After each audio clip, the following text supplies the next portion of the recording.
नमस्ते Bharat, WH news digital में आपका स्वागत है। मैं हूं विजय खौसे। आज के खबर के प्रायोजक है एश इलेक्ट्रॉनिक्स एंड फर्नीचर, वाड़ी, नागपुर। हम रहते हैं खबरों के आगे, खबरों के पीछे। खबर छुपाते नहीं, दिखाते हैं। राजनीति हो या सामाजिक, क्राइम हो या भ्रष्टाचार की, अन्याय हो या अत्याचार की, हम देते हैं निडरता से खबर को महत्व। आप भी खबर को महत्व देकर हमारे चैनल को सब्सक्राइब करें, विज्ञापन देकर मदद करें। आइए सुनते हैं आज की पत्रकार परिषद। पत्रकार बंधुओं, सप्रेम नमस्कार।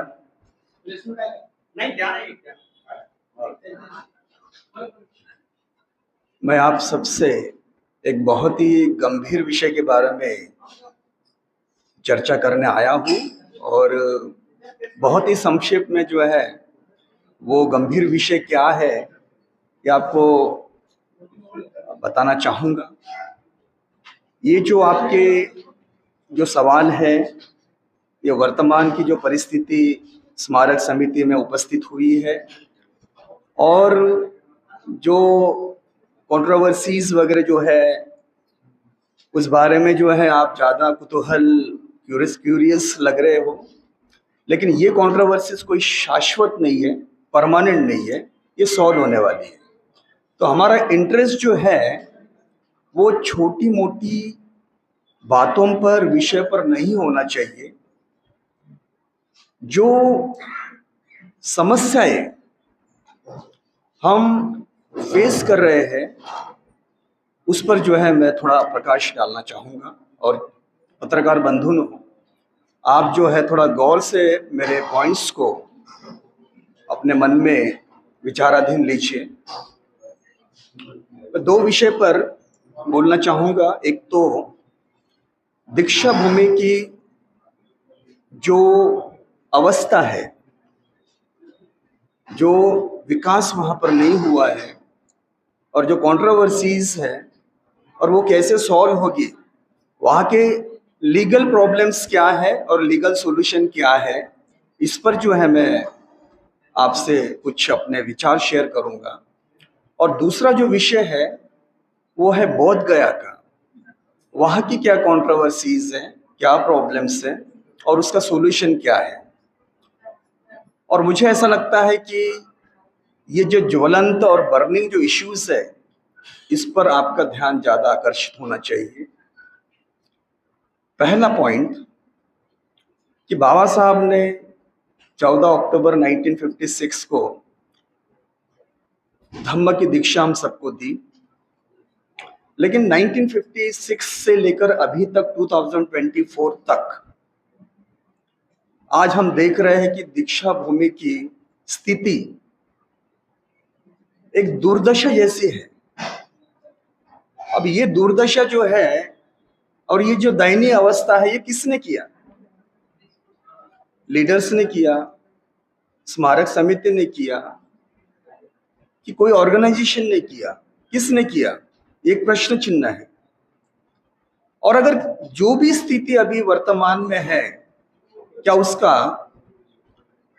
सॉल्यूशन निकल सकता है, समाधान निकल सकता है? चाहे वो लीगल हो, चाहे वो पॉलिटिकल हो, चाहे और जो है दूसरे माध्यम से हो। तो मैं जो है सिर्फ एक लीगल सॉल्यूशन के बारे में आपसे कुछ अपने विचार शेयर करूंगा। हम सबको पता है कि दीक्षा भूमि एक वर्ल्ड लेवल की हिस्टोरिक, कल्चरल, रिलीजियस प्लेस है, टूरिज्म प्लेस है और उसको ए दर्जा भी मिला हुआ है। और ऐसी जो प्लेस है, जो पावन भूमि है, जो पवित्र भूमि है, जो अपने नागपुर में है, बाबा साहब ने जो दीक्षा दिया नागपुर में दिया है, तो इसकी जो स्थिति है, जो वर्ल्ड लेवल के जो प्लेसेस है, रिलीजियस टूरिज्म प्लेसेस है, जो कल्चरल प्लेसेस है, उनकी तुलना में दीक्षा भूमि टोटली निग्लेक्टेड है। मैंने 2018 में एक पब्लिक इंटरेस्ट लिटिगेशन किया था और 6 साल के बाद, 6 साल के संघर्ष करने के बाद, कोर्ट से समय समय पर ऑर्डर्स लेने के बाद ये स्थिति आई है ये बहुत इंपॉर्टेंट पॉइंट्स है, आप इस पर गौर करिए, ये कंट्रोवर्सीज को जाने दीजिए। अगर कोर्ट ने ऑर्डर्स नहीं किए होते तो 200 करोड़ जो है दीक्षा भूमि के विकास के लिए सैंक्शन नहीं होते, वर्क ऑर्डर नहीं निकलता। दीक्षा भूमि का काम शुरू हुआ, एक छोटा सा प्रॉब्लम बीच में आया अंडर ग्राउंड ट्रैफिक इसका पार्किंग का, और उसकी वजह से कंट्रोवर्सीज हो गई और वो काम जो है वो स्थगित हो गया। और ये स्थिति अभी फिर से जो है वो प्लेन कर दिया गया, जो भी वहां पर पार्किंग का जो चल रहा था काम। अब प्रश्न ये है कि आगे क्या, आगे विकास कैसे होगा, ये जो है दीक्षा भूमि का सुंदरतम रूप कैसे बनेगा, ये कंट्रोवर्सी जाने दीजिए। ये जो इशू है ये परपेचुअल है, ये शाश्वत है, ये जनरेशन टू जनरेशन के लिए है, ये पूरे वर्ल्ड लेवल का इशू है। तो ये सॉल्व कैसे होगा?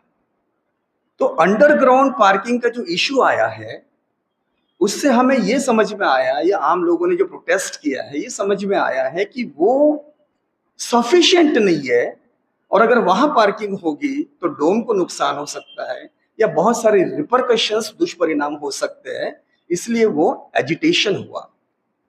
अब ये एजिटेशन के बाद में आपको शायद पता है कि कई मीटिंग्स हुए और वो मीटिंग्स में सॉल्यूशन निकालने की कोशिश की गई है, एनआईटी के माध्यम से, ऑर्गेनाइजेशंस के माध्यम से, पॉलिटिशियंस के माध्यम से, लेकिन सॉल्यूशन निकला नहीं। अब ये सॉल्यूशन नहीं निकला ये सभी को पता है, लेकिन मुझे इस बात का अवेयरनेस था कि इसका सॉल्यूशन लीगल हो सकता है। कैसे? हमने एक एप्लीकेशन किया कोर्ट में कि दीक्षा भूमि की जो आसपास की जो जगह है, माता कचेरी की 16.5 एकड़ और कॉटन रिसर्च इंस्टीट्यूट की 3.5 एकड़, ये जगह अगर हमें मिल जाती है विकास कार्य के लिए, तो ये अंडरग्राउंड पार्किंग का इशू भी सॉल्व हो जाता है और एक वर्ल्ड लेवल का जो है वो हेरिटेज प्लेस बन सकती है। तो इस पर जो है हमारा फोकस होना चाहिए और इस पर हमारा फोकस अभी है। कोर्ट ने एप्लीकेशन पर ऑर्डर किया कि आप ऐसे कोई लीगल प्रोविजंस या लीगल रूल्स या ऐसे कोई जीआरस वगैरह जो है आप बताओ कि जिससे आपको ये जमीन जो है मिल सके और गवर्नमेंट कंसिडर कर सके।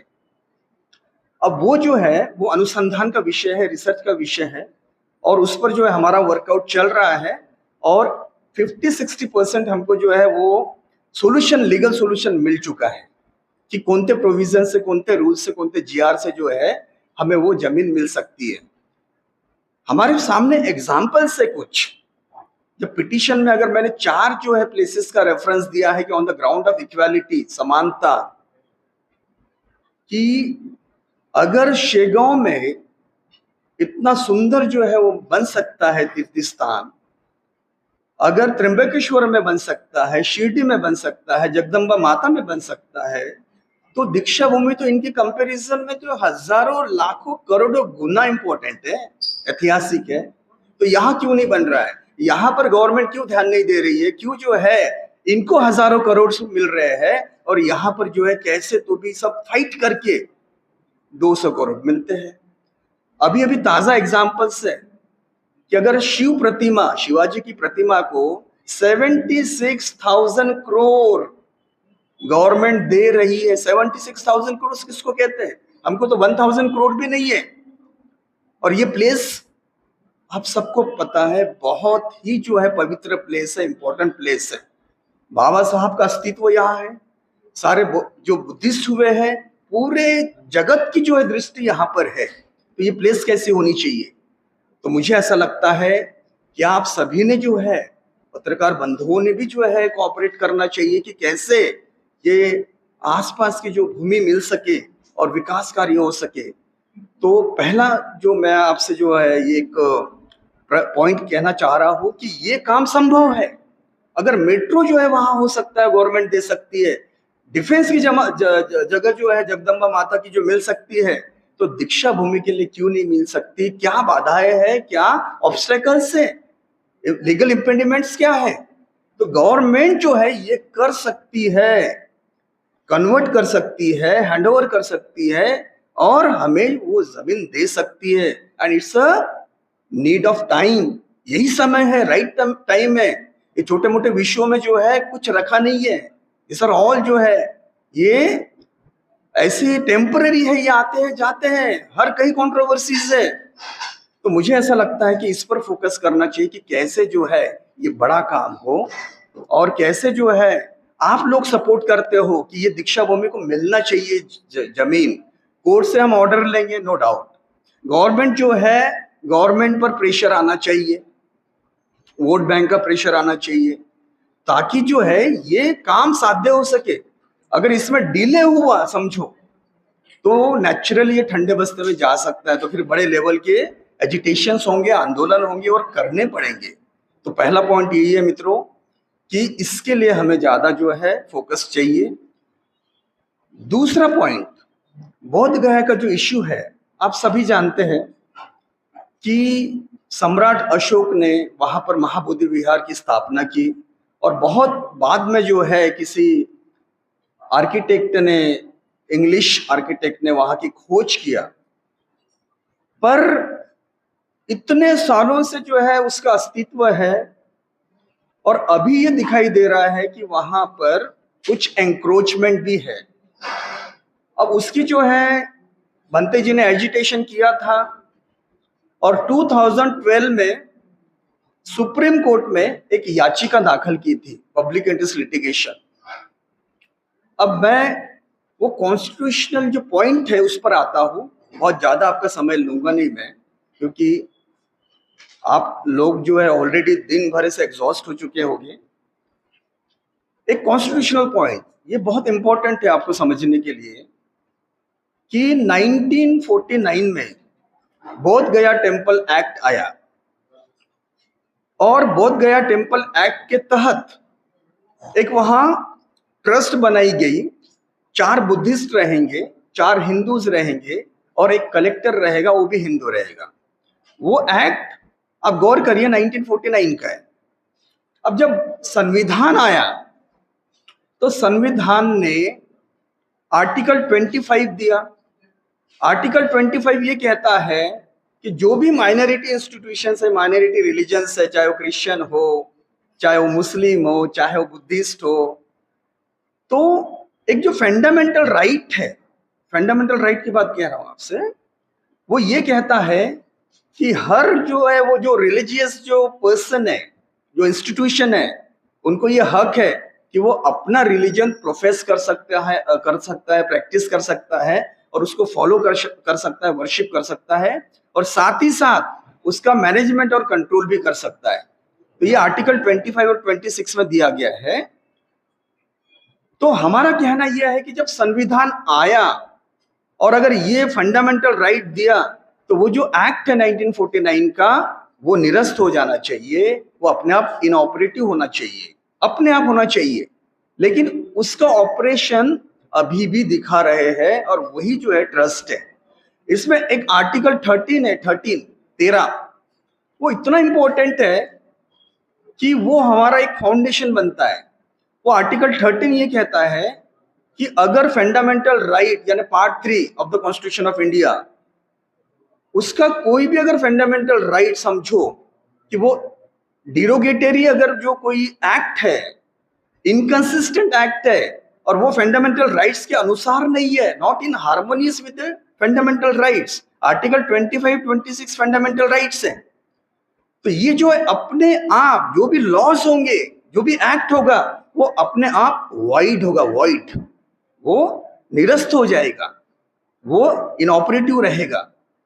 इतना कॉन्स्टिट्यूशन में ये प्रोविजंस होने के बावजूद भी अगर ये सिचुएशन है बोध गया की जो कंट्रोवर्सी सॉल्व नहीं हो रही है, तो क्यों नहीं हो रही है? तो ये प्रश्न चिन्ह है कि जहां 49 का एक्ट अपने आप जो इनऑपरेटिव होना चाहिए, वहां वो ऑपरेशन में है, और वो कंट्रोवर्सीज है। वो कंट्रोवर्सी सॉल्व करने के लिए दोस्तों आपका भी सहयोग बहुत जरूरी है, क्योंकि सुप्रीम कोर्ट में लीगल सॉल्यूशन तो निकल सकता है। हम तो ये सब आर्टिकल कोर्ट्स करेंगे, फाइट करेंगे कि constitution is supreme, not any statutory act. Statutory act जो संविधान पर हावी नहीं हो सकता, इसलिए संविधान ही जो है सर्वोच्च है। मगर इसके लिए जो है जिस प्रकार से, बिल्कुल अंत में हूं अभी मैं, जिस प्रकार से सुप्रीम कोर्ट ने एक सॉल्यूशन निकाला है राम जन्मभूमि अयोध्या मंदिर के केस में, और एक जमीन जो है अल्टरनेटिव दे दी गई है और वहां जो है एक्सक्लूसिवली मंदिर बना है, तो जो 2500 साल पहले भगवान बुद्ध ने जहां पर एनलाइटनमेंट हासिल किया था, वो प्लेस कैसी होनी चाहिए, एकदम शुद्धतम होनी चाहिए, प्योर होना चाहिए। तो वहां पर जो है वो वाइब्रेशंस प्योर नहीं है। तो ये सॉल्यूशन जो है निकल सकता है कि वहां जो भी होंगे मंदिर, उनका भी रिस्पेक्ट, क्योंकि अपना देश सेक्युलर है, we respect all the religions, ये अपना देश है, हमको किसी से घृणा भी नहीं करना है और किसी को हटाना भी नहीं है, प्रेम से सॉल्यूशन निकालना है। तो ये जो मध्यम मार्ग है भगवान बुद्ध का, कि इनको जो है प्यार से एक जमीन दे दो, इनके ज्यादा जमीन दे दो, और अगर गवर्नमेंट नहीं दे सकती तो भंते जी या फिर जो बुद्धिस्ट कंट्रीज है, जापान है, थाईलैंड है, वो सब मदद कर सकते हैं। तुमको 100 एकड़ चाहिए 100 एकड़ लो, 200 चाहिए 200 एकड़ लो, लेकिन बुद्ध गया की जो जगह है वो पवित्र जगह है, वो हमें ही जो है एक्सक्लूसिवली दो, ताकि पूरा वर्ल्ड जो है उस पर वहां प्रेयर कर सके, वर्शिप कर सके, ध्यान कर सके। पूरे वर्ल्ड की जो है वहां पर निगाह है, निगरानी है कि कैसे वो जल्दी से जल्दी प्रॉब्लम सॉल्व होता है। तो दोस्तों, यही 2 ही पॉइंट जो है मैं आपसे शेयर करना चाह रहा था, और मैं चाहता हूं कि आप जो है इन्हें थोड़ा सा गौर से लीजिए, गंभीरता से लीजिए।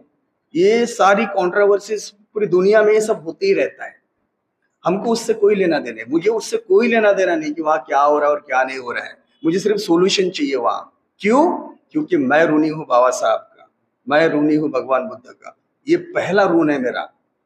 एक वकील के नाते में मैं जो कुछ कर सकता हूं वो करना चाहिए। आप भी एक पत्रकार के माध्यम से जो कर सकते हैं वो करना चाहिए। ये कॉज किसी के लिए नहीं है, पर्सनल जो भी है, ये सब मरण धर्मा है, आज है कल नहीं है। इनकी कंट्रोवर्सीज कोई मायने नहीं रखती, वो बाबा साहब की श्रद्धा मायने रखती है, वो भगवान बुद्ध की जो प्लेस मायने रखती है इस पृथ्वी पर। इस पर जो है हमें मिलकर थोड़ा काम करना होगा। बहुत बहुत धन्यवाद देना चाहता हूँ, आप लोगों ने बहुत शांति से और बहुत मौन से सुना। मुझे सुनने के पहले बहुत सारे प्रश्न पूछे, तो मुझे ऐसा लगा कि वातावरण जो है थोड़ा ये हो रहा है, लेकिन बहुत बहुत धन्यवाद कि आपने जो है ये सुना। और मैं चाहता हूँ कि आप हमें जो है कोऑपरेट करें इस इशू के लिए, इस फाइट के लिए, ताकि हम सभी जो है इस कॉज में विजयी हो सके। Thank you very much. दोस्तों, खबर देखने के लिए आपका शुक्रिया। आज के लिए बस इतना ही, फिर मिलेंगे एक नए खबर के साथ। तो बने रहिए WS न्यूज के साथ। चैनल को लाइक करें, सब्सक्राइब करें, फेसबुक इंस्टाग्राम पर फॉलो करें, विज्ञापन देकर हमें आर्थिक सहयोग करें। धन्यवाद।